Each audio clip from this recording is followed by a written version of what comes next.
ever done the cold calling thing? No, and I'm gonna try to never do it. If on the day of your funeral you have never cold called, I will cold call you one. lived well. No, don't even cold call the one.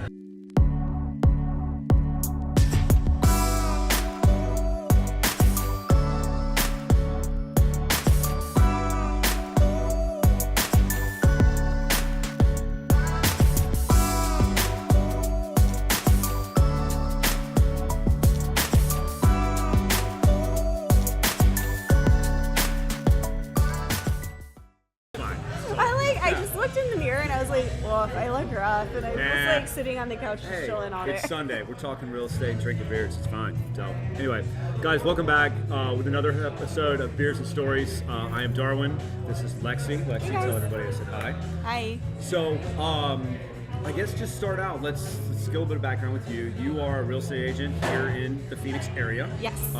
You're with North & Company, Yep, right? I'm with North & Co. Okay, awesome. And then I know recently you have won a couple of producer awards, yeah? I have, yeah. So what's going on there? I'm just kind of cool. My life has shifted recently, so very cool. As life progresses and how you respond to energy and inviting good people into your life, it does manifest itself. So yeah, the circle is important. The circle is super important. Totally and I've been really focusing on getting really great people into my circle. Okay. And the neat thing is they all support me, and in turn we all support one another, and it just kind of propels you to that next level. So that's I'm awesome. super grateful for it. And so it's clearly paying off, right? It's paying off. You made what, top 10 producers list? I did twice the past 2 months. 5 it out. Nicely done. Thank you. That's got to feel really good. It does, yeah. Very cool. Yeah. So, switching gears here, I mean, obviously that's an incredible accolade. So, a lot of people that have reached out to me on this, so how long did it take you to get there? Because what everyone's seeing, you know where I'm going with this, right? Like, it's like anyone who has done well, like they see you up top, you're like, I won the award. But what they don't see is all the shit that went into it, right? There was a lot. So, okay, good. I like that. That's good. So, give me a rough time. How long did it take? When did you start in real estate? Let's start there. I started in real estate not even 2 years ago. So I'm still relatively a new agent. Which is always interesting to be a newer agent and be at the table. Different topic. We'll go back. We'll circle back to that. I've had a couple on here, and they've told me some really funny, couple first-time stories. Do you have a bad, first open house story or anything like that? Oh my gosh, I think I blanked out my first open house. I think they asked me, what the square footage was, and I was like, what's that? Nobody teaches you those things. That is, and almost everyone I've talked to in the business, on the retail side, has that story, right? So, another agent, just to give you some context, another agent talks about his first open house. He lost the key, lost it. Done that.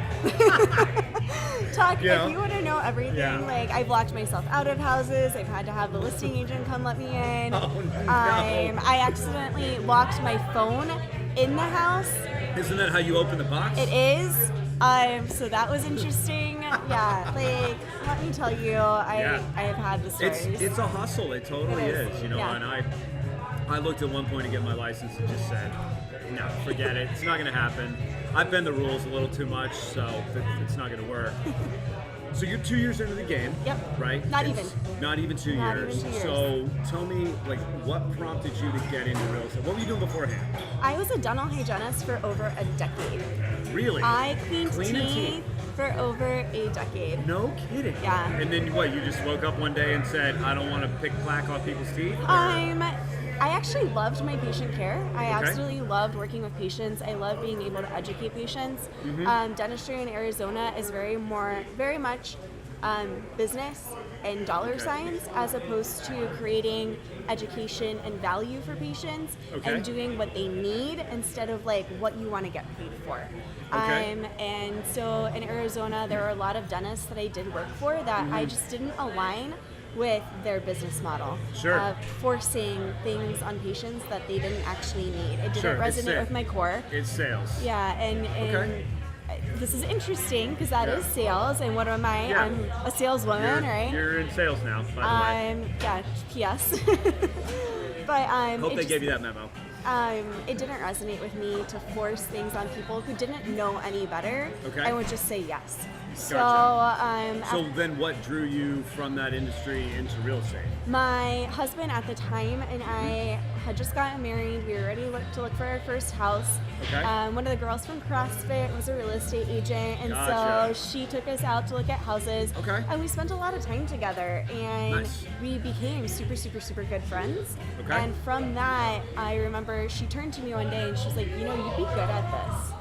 And I was like, what do you mean? She's like, you're good at networking with people. She's Sure. like, you know how to connect and build relationships with people. Okay. She's like, that's so much of what this job is that Really? you would be good at this. And I was like, So you had okay. kind of hired a realtor, you're bopping around with the realtor, and the Yeah. realtor says, hey, you should just do my job. Yeah, which is really cool. And that's how it went? That's how it went. And we were in a place where, you know, my then husband had a ton of student debt. Like, we were trying to make ends meet and Sure. everything. And as much as I love hygiene, the money isn't quite there. And I was Sure. like, okay, real estate, like, sky's the limit. Worst case scenario, I go to school and I make one sale and I might suck at it, but one sale will pay for my schooling, and Yeah, no at loans. least I can try it. You know, Sure. I can at least try it. Absolutely. So I went for it, and That's awesome. So how tough Yeah. was like the school and the tests and all that? I Big did deal? the 9-day crash course. Oh my god. I know. I actually met Michael. Yeah, Oh, that's I met right. He Durs did at his real too estate. there. Yeah, I remember him talking about I that. remember he was would be standing the in the worst room. agent in the world. Like, I've told him this. It's not like that is firmly on the record. Like, awful. He was like this big jack dude, like talking to all the other big jack dudes, and I was Uh-huh. like, "Do you do CrossFit?" He was like, "Yeah." I was like, "Me too." We started sitting next to each other, and that's how we got to know each so other. that's how you met Michael. That's how I within met Michael. Yeah. Unbelievable. And What a it's so small funny because world. I call him Michael, not Yeah. Durs, because Sure. I met him in school where everybody was like proper. Yeah, where and he stuff. says Michael. Yeah. So that's how we met. I did Okay. the 9-day crash course. You know, the ASREB test is super not easy, and they make it difficult so that when Okay. you go to take your state exam, you pass, so that they have a really high passing rate. Okay, so Um, so in other words, the school, just for anyone who hasn't been down this path, Yeah. right? So like the school makes their test extra hard. Yes. So when you go in to take the state exam, You it's pass. it's a breeze. It's a breeze. Okay, that And makes it sense. really was. Once I passed the school exam, it was right around my 30th birthday. I went to Mexico. I took my packets with me to study. Sure. Never once broke them out of my suitcase. Really? Got back, went straight to the testing center. Knocked it out. Forgot my passport, which I needed. Had to drive from past the airport all the way back, like super stressed, an hour late. Oh no. Finished the exam in like an hour and a half, and I was like, there's no way I passed. Like, I haven't Wow. studied, forgot everything. Yeah, like, fresh off super a Mexico stressed out. vacation. Like, not like my in-laws were coming in that day. Like, talk about Oh, God. stressed out. Super stressed out. And like the printout comes out, and he was like, "Good job, you did it." And I was Wow. like, "Okay." So, So- that was it. That was it. No kidding. That was it. Yeah. Okay, and then tell me a little bit about, so we passed the test, you're back in Mexico, you shake the cobwebs out, and so you wound up, was North & Company, was that your first office? It wasn't. wasn't, okay. I actually did interview with them. I had a couple friends who were at North & Co. I went and interviewed with them, and they offered me the job. And North & Co. is a little more stringent. They don't onboard new hires, new Okay. agents. So you have So to what does have that mean? You need to have a book when you come on board? Yeah, you have to have closed deals before you join North & Co. Oh wow, okay. So they won't So onboard no new newbies. agents, no newbies. And Huh. they did offer me a job. Interesting. And I knew enough people that I didn't want to disappoint anybody. Sure. And I'm such a perfectionist that I was like, Okay. I can't go in and just like mess everything up and like, you know, screw up a deal and Sure. and not know what I'm doing and have them be embarrassed of me or something like that. Okay. So I actually went to a different brokerage where I did my first couple of deals. My very first deal, oh my gosh, my very, very first deal. How bad was it? Because we all have this story. It right? wasn't awful, but I Really? went to go write the contract, which I'd never done before, and I call my broker, and he's in Italy with his husband, and yeah, they're too busy to help me fill out. So you're The literally offer. on your own. No idea how to do the offer. So the girl, What'd you do? So the girl who sold me our place, Oh, you I called called her her. up. She's now living in California. Okay. I call her and I'm like, oh my gosh, I'm writing up my first offer. Like, I'm super excited, but they have another offer on the table, so I need to write this right now. Sure. I was like, and I've never done it. What do I do? And Wow. she goes, I'm in the emergency room right now, and the doctor just came in, I have to get a cast. Bye. And like Yeah. hung up on me. No And kidding. during that time, she did text her old business partner, Okay. who also worked at North & Co., and he called me and kind of walked me through it. Wow. And so then he helped me with the second one that I got about a week later. So my first 2 deals are simultaneous, Really which fast. is really, really quick. So how did, and let me back up just a second just to make sure I've got it all right. So were you working as a buyer's agent or a sales agent at the time? I was representing buyers for these first 2. Okay, so, and you said that's not typical, so, and I don't know a ton about the agent world. I've talked to a few of you, but Yeah. it's not what I do. So how tough, what are you doing out there to find buyers? Are you tapping your network? Are you just calling people on the phone? Are you beating on doors? Like, what are you doing? So as far as like buyer's agent versus representing a seller, I do both. Okay. And I love being able to do both because you can relate one to the other. So when you're representing a seller, you can kind of go through like, okay, if a buyer to walk through, you know, this is what they're seeing, this is what they're Okay. thinking, this is how they're going to react, like kind of Sure, explain sure. their process to the seller. Because Okay. especially as a seller, if it's not an investment property, it's your home. Okay. Emotions take over, Gotcha. right? So Yeah. like navigating Yes, they do. emotion as opposed to black and white and dollar bills Okay. is a little bit different. When you're Huh. representing a buyer, it is emotional and you're super, super excited, but you're also Yeah. spending a huge chunk of money. Yeah, So that's there's a lot of like stress involved with that too. Because what do they say, right? Like for most people, your home is the biggest. It's the biggest financial Biggest investment transaction. you'll ever do in your You're- life. Yeah. Well, as we know, homes aren't investments, not your primary residence. I'll go toe to toe with you on that one to the end of the world. Like that's not an investment. They cost money. They do. They do But, cost money. Yeah. So that seems like a big part of your job is where you're kind of like walking people through the Yeah. emotion of home buying. Home buying, Okay. and for me, I build really deep relationships with my clients, whether they're buyers or sellers. Okay. My retention rate is amazing. I would say at least 80% of my past clients are Mm-hmm. either repeat clients and or have sent me personal referrals themselves. That's awesome. So that's amazing. Sure. A huge testament to And that's a function of your relationship building. It's like, do you have a secret sauce for that? Like, is there a method, or is that just what you do? It's just me. And I Okay. think a lot of it comes from patient care. And That makes sense. it So coming over from the translates- healthcare world. coming over from the healthcare world of just educating and making sure people are nurtured and understanding the process and Gotcha. making sure they're comfortable. Sure. And I do spend a lot of time with my clients. I never tell them they can't contact me.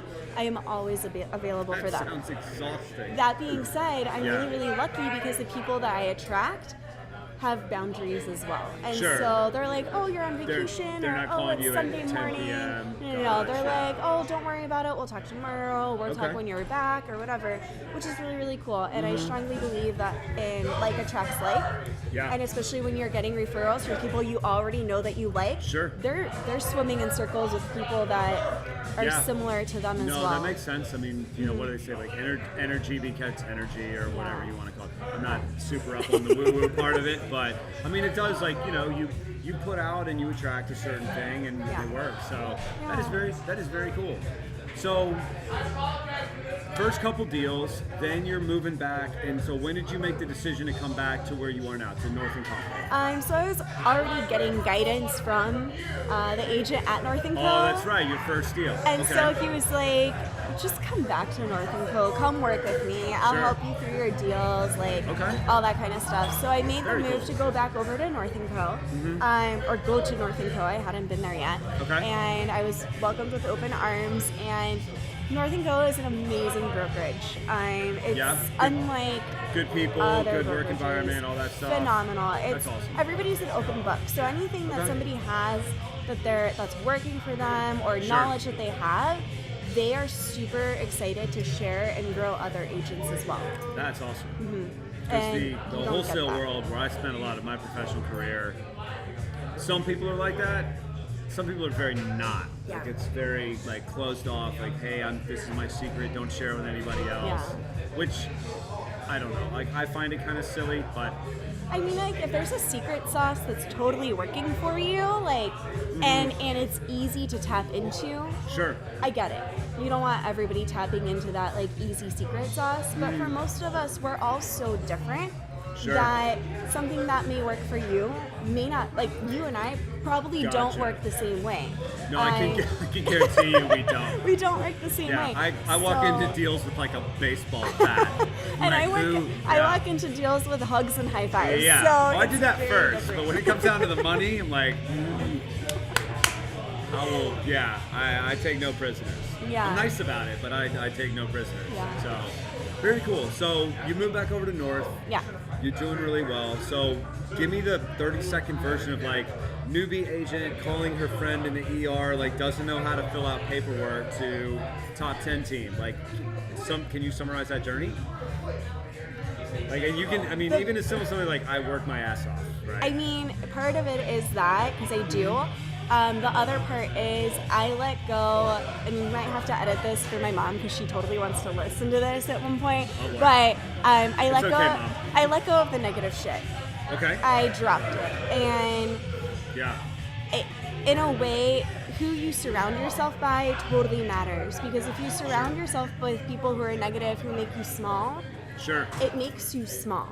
Yeah, what is it? What do they say? You're the average of the 5 people you spend the most time with. Yeah. And so if you're spending all your time with these people, Absolutely. and they're not lifting you up, and they're not encouraging you, and they're not, they don't have that growth mindset. It really does hinder you. And so, Hey, no argument for me. I get it. I went through a divorce, I quit my team, I did all those things, boy. super crazy and like really, really scary things. And I met with a couple girlfriends a few weekends ago, and they're business owners as well, and we're all in different aspects of business. They're not in real estate, they have other businesses. And it's very interesting. There are about 5 of us sitting there, and each and every one of us had the same story, that we all hit rock bottom before we got to where we were. Okay. And like, so you got to kind of come through the wormhole, if you will. Yeah, right? like each and every one of us, and everybody kind of. So rock bottom, and to like not to like rub salt in the wound or anything, but like, so you had, like, when you say rock bottom, because that's a different definition for everybody, right? And so, like, I've had a couple times when I've hit there, like, I used to be in a very different business back in the day, and I've talked about this some, but like, the recession of 2008, like, whipped my ass. Just let's call it what it is. Like, I got my teeth kicked in. But, if you don't mind, like, touch a little bit, because, businesses struggle, right? Yeah. Like, it is, there's good times, there's bad times, right? Like, it's just how life goes. So, like, if you don't mind, like, maybe touch a little bit. So, like, you had mentioned, like, so you had gone through divorce, awful stuff, right? Hate that it happened. And then, like, did business drop off as well? Like, were those two correlated? In a way, it did. Okay. But in a way, it was almost planned. Because when you're navigating a divorce, you also don't want to outperform and make a ton of money. Oh, okay. And so I had I've never been divorced. So so I had to be very careful about what I was bringing in, because I didn't want to make a ton of money during that time. Sure. Because I didn't want to be having to pay spousal maintenance. Yeah, I didn't even think about that. So in a way, I actually wanted to be quiet. Sure. That's fascinating. Which is interesting. You wouldn't think that. So I was, the first few months, I had things that were already in the works, so like those deals closed, and then I had a little bit of quiet time where I was still doing open houses, I was still doing stuff, but I was doing a lot of work on me. I took that time to really hone in on, where am I broken? Okay. What's real? What was a fabrication? Okay. Because especially when you go through a divorce, like there's a lot of like, you did this, you did this, you did this wrong, you did this wrong. I can imagine. And so you have to kind of step back and be like, okay, but was I really bad?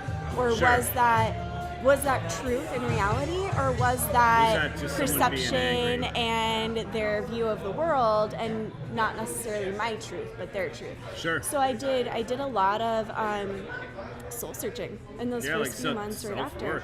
Self-work, and trying to fill those patches, fill up the potholes, understand where I did have a breakdown, and start to work on those things. Okay. And That's a high degree of self-awareness. It is. And it's really interesting because even now when I have reactions to things, I'm like, why did I do that? Why did I say that? Why did I think that way? And I'm like, okay, what is the underlying thing here that made me be reactive to that? Okay.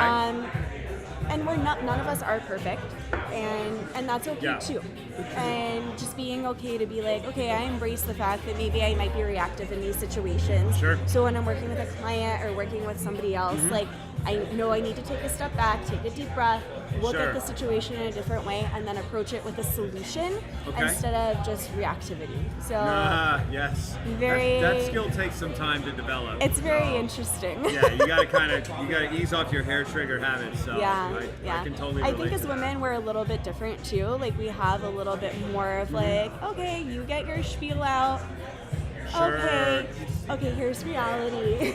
Gotcha. So more of the nurturing thing. Yeah, right? more of the nurturing. Because guys will we'll sit here and butt heads all day. I had to learn when I got down the rabbit hole of negotiating, which is now one of my favorite things to do. It's great. But it took a lot, and one of the hardest lessons for me to learn was that I can do turn on the type A, but it doesn't really get you anywhere. And I used to think that it did, in negotiating, I'm going to be a hard ass, I'm never going to get an inch, I'm never going to do that. And that works sometimes, but the other way works 50 times better. Totally. I have made way more money in real estate apologizing to people for shit I didn't even do, right? It's if you had to take away one thing when negotiating, just say I'm sorry for things that aren't even your fault a lot, and you'll make money. Totally. It's amazing. And it's, for me, I worked at Lululemon when I was in grad school in North Carolina. Okay. And they're big on personal growth and development, They right? are, which was awesome. And Very I cool. absolutely loved it. And I think it's kind of set me on the track of who I've become today. Because you're that is a very about the important third part. person I've heard say that they're for an organization that will lift you up and kind of get you to the next step. They're really good. They're amazing. I remember I had a difficult customer. I was at the cash register, and this guy tried to return shorts. And Lululemon does have a really strict policy about 14 days, never worn, tags on, blah, blah, blah.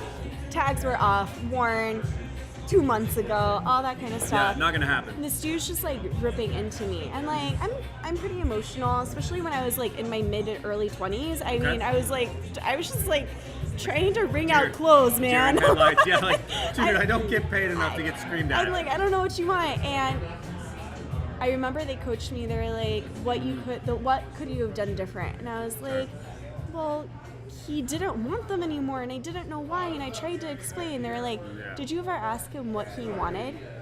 And I was like, no. And they said most of the time people just want to be heard. Yes. And I would agree with that. I've actually used that tactic most recently about 4 weeks ago.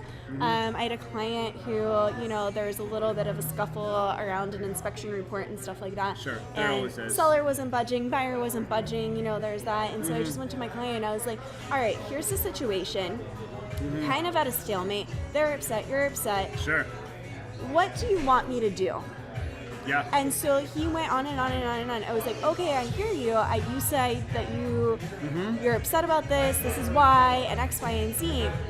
What would you like me to do? Sure. His exact words were, I just wanted you to understand.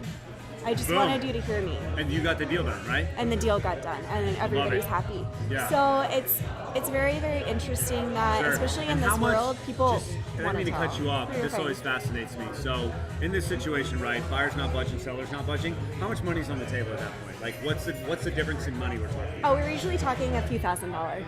But, that doesn't sound like a lot. Think about it. And I'm a huge believer in this, but it was worth a few $1,000s just for this guy to be heard.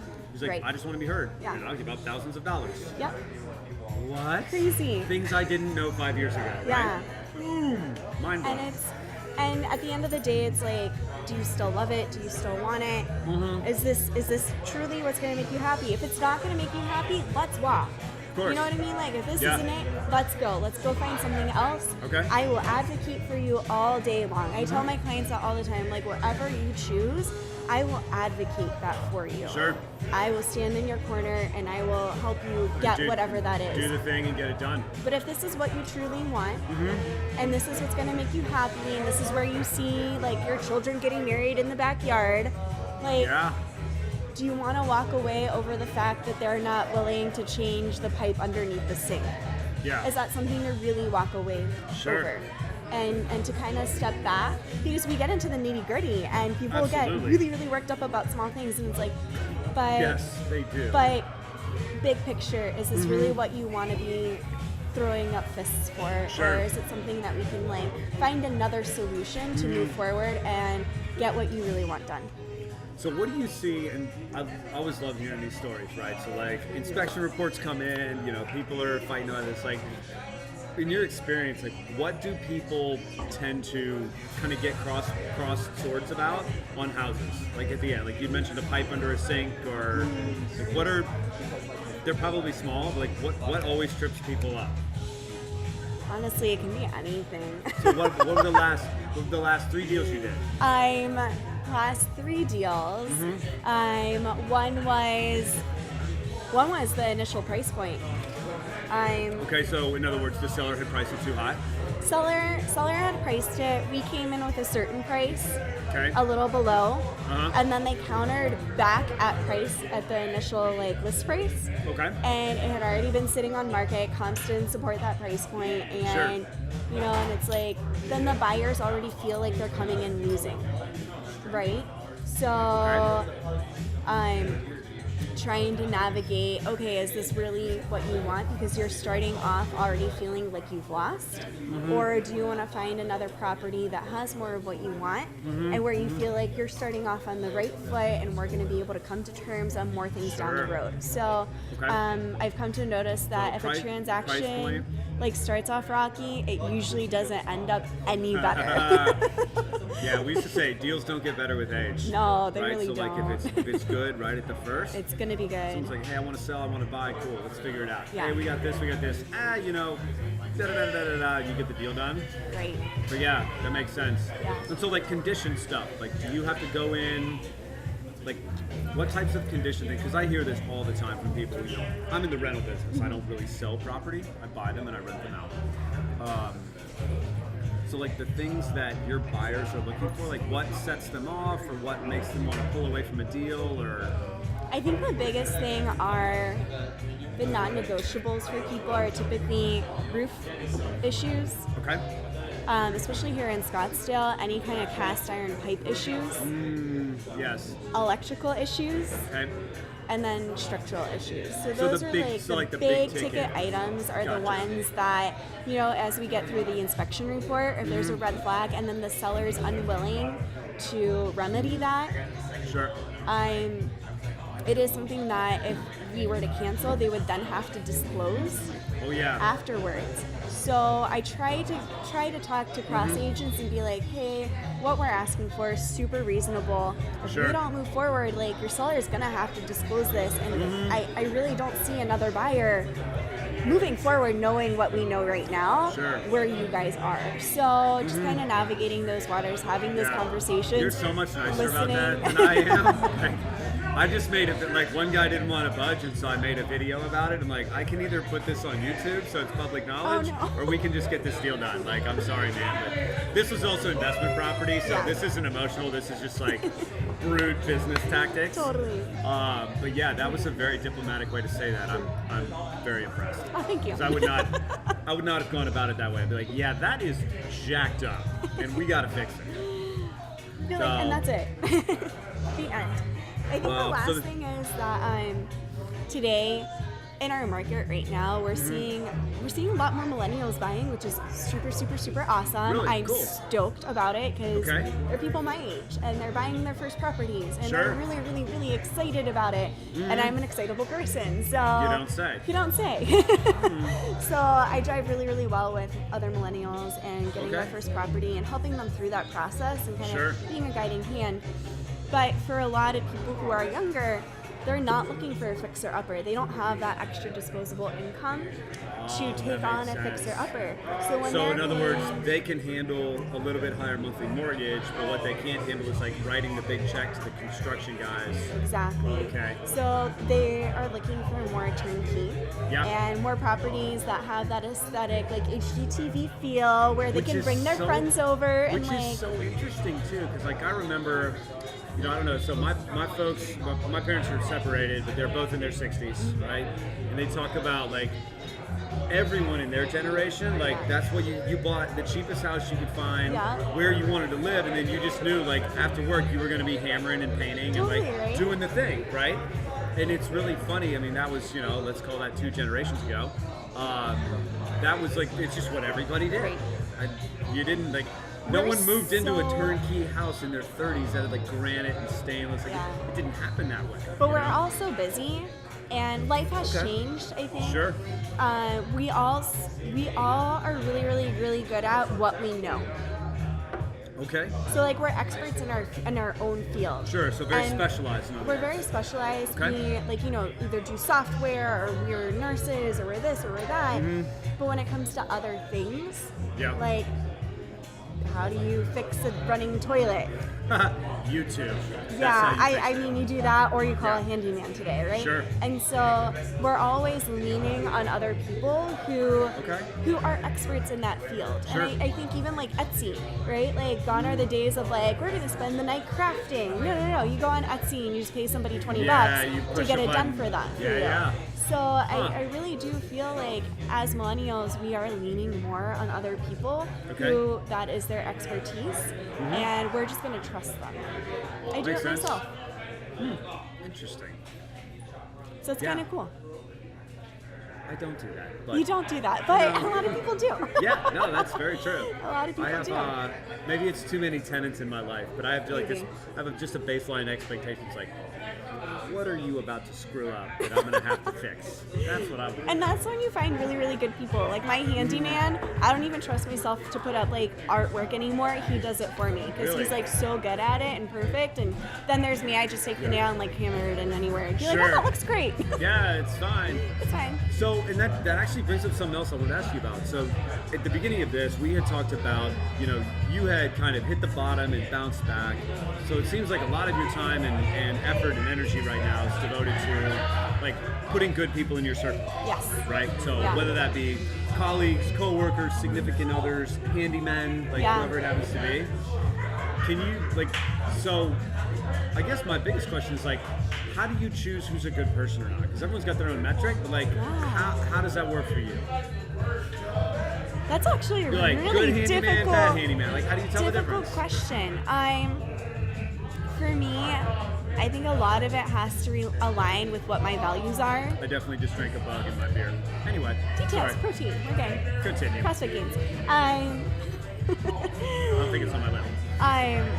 I think a lot of it has to deal with values. So for me, somebody who says they're going to get something done by XYZ, whether it's a date or a time or whatever it is, if they actually get it done in that time, I'm like, okay, you're reliable. That's good. On time is huge. Especially so in the real estate world, like so hard. But also in a friend world, it's like, hey, I wanna go out with. How many friends do you have that are like, hey, we should go catch up? Yeah. And like 7 months later, you're like, what? Are we still? I haven't talked to you in 7 months. Are we still going for that coffee? Like, and so for me, like, so it'd be more of a person that's like, hey, I haven't seen you in forever. What are you doing next Tuesday at 7? Exactly. Let's go have coffee. Exactly. Got it. And that for me resonates because I'm the same way. I'm like, hey, I'm not making up excuses. I'll be realistic about how busy I am or what I have on my plate. The next time I can possibly do anything is like after Cinco de Mayo. Let's put something on the books right now. Okay. And if somebody can't commit to me at that moment, I'm like, all right, cool. I'll follow up with you the following week. Sure. And after I do that, like, and they still don't want to, that person's probably not in my inner circle because they're no longer. They made the initiative to reach out, but they didn't have the initiative to follow through. Okay. And for me, I think that's a great metric. I feel like if I need somebody that I can lean on, they need to be there so I can lean Yeah, on when them. you lean, you don't want to fall. I want right? somebody You're like, who's gonna this be is there. okay, that is not. Yeah, so Okay. that's something that I really, really love. Right now, I've really been, ever since my divorce, I never realized how many amazing women I had here in Arizona Yeah? to So support me. what's that journey been like? 'Cause It we all know, has like, I mean, a group of properly motivated women will take over anything. We're taking right? over the world. Like, We're they're essentially planning on taking over the world. That would be fine. So I don't have a problem with it. It is super cool, and it's, most of them are business owners. Most of them are in their late 20s, early to mid 30s. We're kind Very of cool. all in the same journey together. So how And are you meeting these people? Like, how is that circle being formed? what we've actually realized is we're all swimming in the same pond, Okay. and we're just finally starting to notice one another. Really? We're like, we keep running into each other, we keep seeing each So other will here this and there. be like social interactions or the business world? Either, or any really? of them. Okay. Some of them have been CrossFit pool parties or Oh, somebody's yeah. birthday party, and No, I've then we definitely run made some into each connections in other. the gym. Yeah, see somebody at the bar, and then you see somebody there, and then Sure. like you keep, and then there's an event, and you see them there, and all of a sudden, like you keep seeing each other. You're like, all right, we're running in the same circles. Yeah. Why aren't we talking? Because Sure. we already know all the same people. You do this, I do this. Yeah. The Let's way put it you get together. business is to have, not the only way, but one of the ways you can get business is to have conversations be about you without you being there. So the more conversations people have about you, Okay. it's like people are promoting you, right? And how great Gotcha. you are and how awesome you are. And so Ideally, yes. Ideally, hopefully. And so why aren't you connecting with the people that you're with anyway? Sure. So these girls and I started all connecting, and it's just really cool. And sometimes we have bad days. I know one of the girls was telling me about she's been a CPA for a while. She lost her very first client after doing this for like 5 years. Oh, ouchie. And we all looked at her, we're like, it took you 5 years to lose your first client? Okay, that's and fair. she's like torn up about it, and we're all looking at her like, really? Like you had a 5-year retention rate of nobody quitting? You know what I Really? mean? Like, how Yeah. awesome is that? I was like, why are you upset? I was like, that's God, I'm something lucky to if I celebrate. keep, I had a 5-year tenant. Like, woohoo! Bust out the champagne. And just like having other people who understand, like, and looking at where you are and being like, no, look at it from the other perspective. Like, Sure. you're a badass. That's amazing what you just did. Very like, cool. for that to be like the worst thing that happened on a Wednesday, like, it actually was a really, really great thing, and it was going to happen eventually. And you ripped off the Band-Aid, you experience what it's going to be like, and you Yeah, move people forward. leave. That's how it goes. It is, yeah. So, For one reason or another, they do. That is too cool. So and it sounds like, kind of, I guess, bring a lot of this full circle. It seems like where you have is, you're way down here. You moved over into an environment where you could thrive, and then you put a lot of time and effort and maybe money. I mean, I don't know how many cups of coffee you bought, but probably some. A few. Yeah, some. There's probably some Some lunches. wine. Yeah, some lunches at the Henry, right? That's where, Just like one or two. yeah, where they all hang out. Like, you've put that time and money and that energy into like expanding your circle and making sure that you've got the right people in your world. Exactly. And it sounds like obviously there's work to doing what you do, right? You drive around, you do the flyers, you make the calls, you send the emails, all that stuff. Yeah.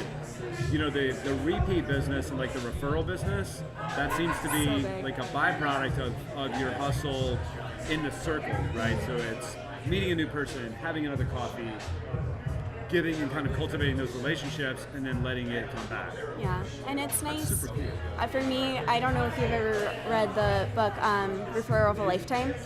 I have not, but I'll put it on the list. You should totally read My it. book list is growing. I know, Like, the more people I talk to, I'm like, oh crap, I gotta read that book too. Audiobooks. Yeah, they all game changer. But I read Referral of a Lifetime, and I love the way it breaks down how we all work differently. Like, Okay. some people do really, really well cold calling.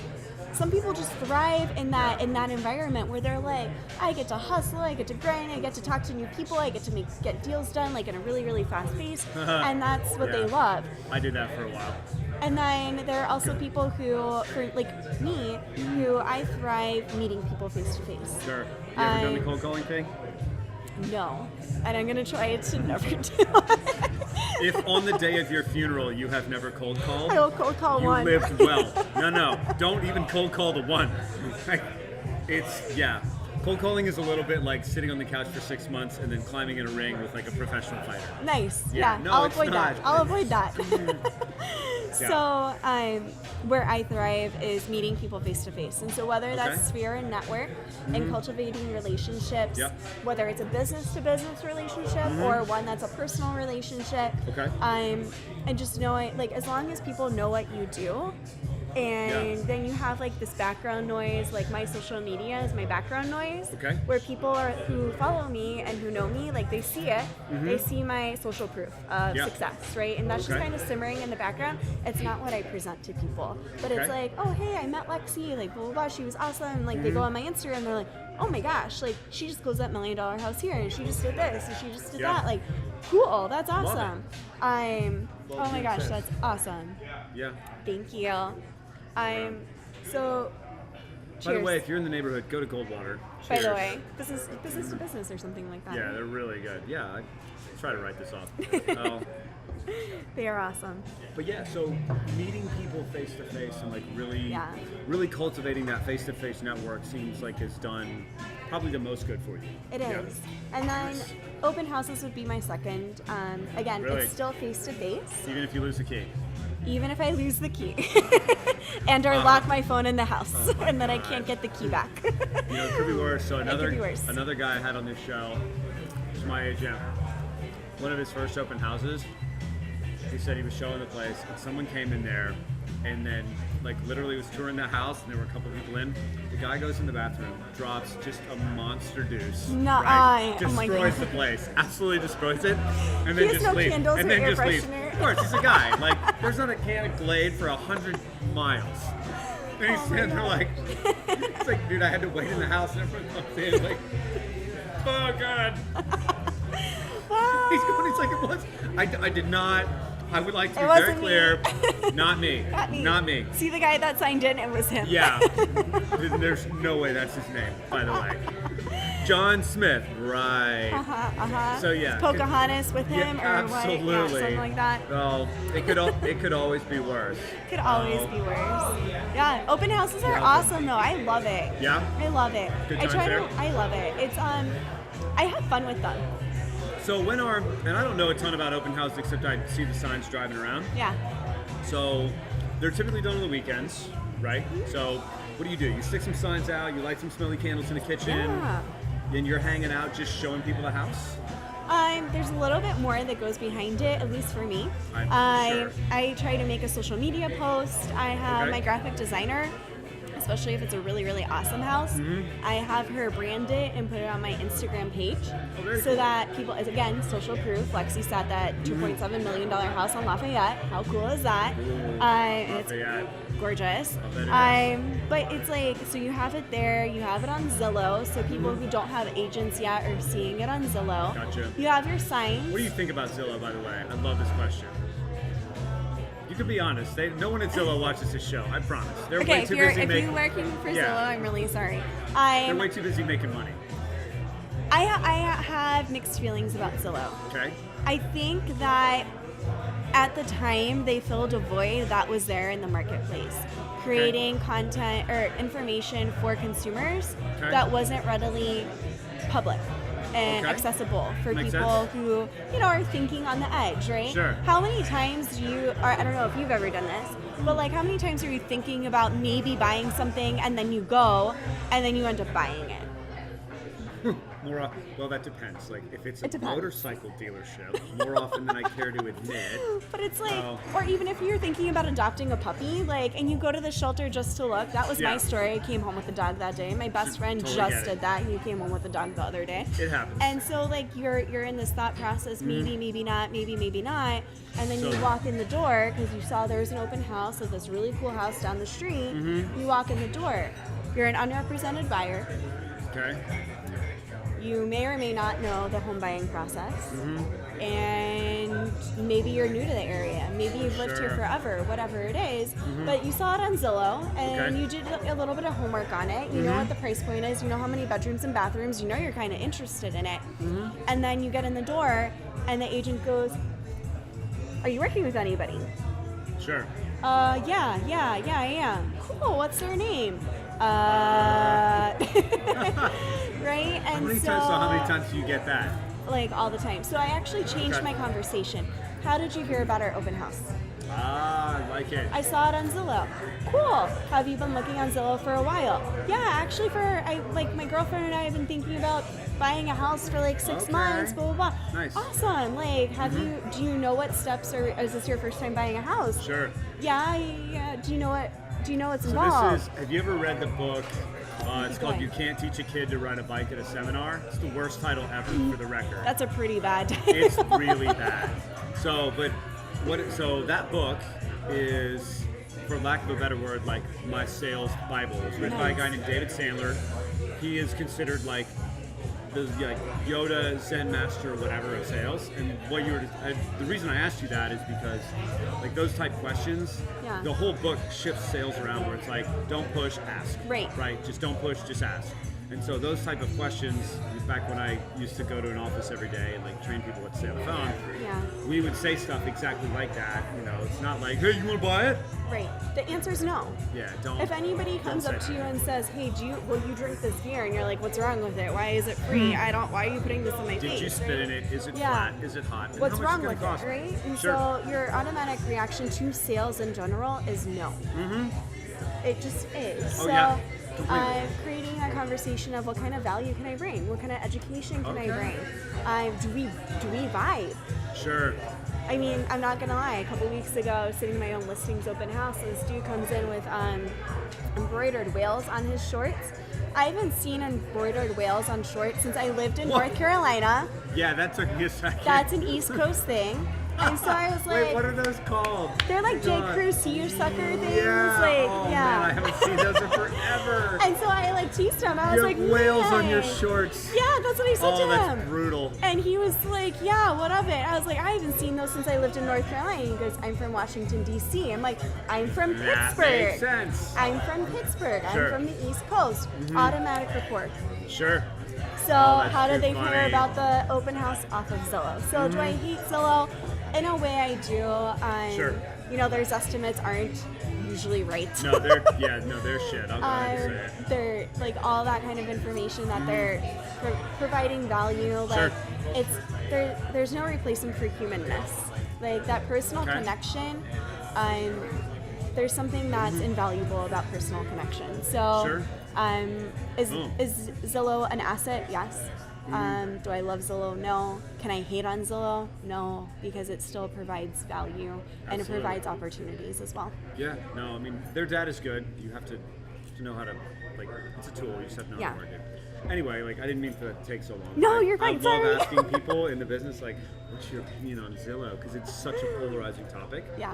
Where people are like, oh my God, I hate it. Or they say, it's a wonderful tool. I can do X, Y, and Z and all that kind of stuff. Yeah. So, well, that is really cool. So, and Lexy, I mean, honestly, like, thank you for being here. This was awesome. I mean, I know, you and I've known each other a while, but like sitting down and kind of talking business, we haven't been able to do a lot. And like, I love the approach to, cultivating your circle and the personal relationships. I feel like don't take this the wrong way, but like the good, like strong feminine energy, like you need that nurturing to do these deals because they're such a pain in the ass. Like I could never sell someone a 7-figure home because they'd ask me too many questions and I'm just, listen, just sign it. Just sign it. It's fine. It's going to be fine. It's totally fine. It's totally fine. That doesn't get it done. So, but the only other couple things I was going to ask, like, so one, where can people go to like see what you're doing, support you, get on the Lexy brand train, if you will. Thanks. I would highly recommend Instagram, to be honest. At LiveLexLux. Or I'm sorry. Live? I lied. At LexLiveLux. I changed it. Okay, so Lex Lives Up. We'll put a link to that in the show notes. Yes. Down in the comments. And that one's exclusively my business page, so you can see. So that's homes you're selling, deals I'm working on, things that are under contract closed. Very cool. Listings, all that kind of stuff. Okay. You'll see There's me a way on to the connect top if 10. someone wants to hire you for their agent or whatever. My DM is on there too. Okay. I'm no in the creepy works. DMs, people. You understand? No creepy DMs. Yeah, please don't send me like weirdo ones. I'm just gonna delete them. The internet's strange. Anyway. I've gotten a couple, and I'm like, I'm sure you have. Okay, thank you. You're not the only person who told me that story. Next. And then the other place, I'm in the process of building my website right now, which is going to be hooked up to my Facebook page, which is also, it's there, but it's not live yet. Okay. And then we'll also have a Pinterest page running and pretty soon. A Pinterest page, okay. Which is different for real estate. Yeah. It's very different. I don't know much about it, and honestly, you're the first person that's mentioned Pinterest on this show. So can I back up a little bit about Pinterest? Because I'm super excited about my Pinterest page. You do you. I am all ears. I got beer and popcorn. I wanted to do the Pinterest page because communication is so big for when I'm working with clients, especially when they're buyers.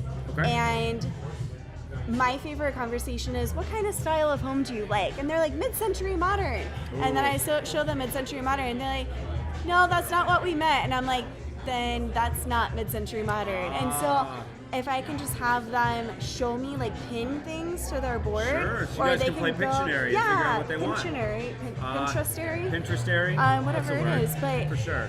That way they can. It's just an easier platform to be like, and I already have boards set up so they can go on and be like, oh, contemporary modern, oh, mid-century modern, farmhouse, this. That is a super cool idea. I would never have thought of that. Yeah. Sharing a Pinterest board. Sharing Pinterest boards. There, yeah, boom. I mean, I don't know what else we can say after Done. that. Mic drop. Very cool. So check your Pinterest boards, everybody. Yes. And thank you for watching. Again, we appreciate it. Quick little thank you to our friends at Goldwater Brewing. If you're ever in the neighborhood, they make a rather tasty bucket o' suds, if you will. Nice.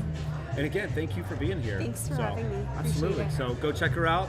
Is it Lex Lux? Lex Live Lux. Lex Live Lux on Instagram or North and Company Realty here in Phoenix. So very good. Thanks, guys. Cheers. Thanks for being on. Thanks for having me.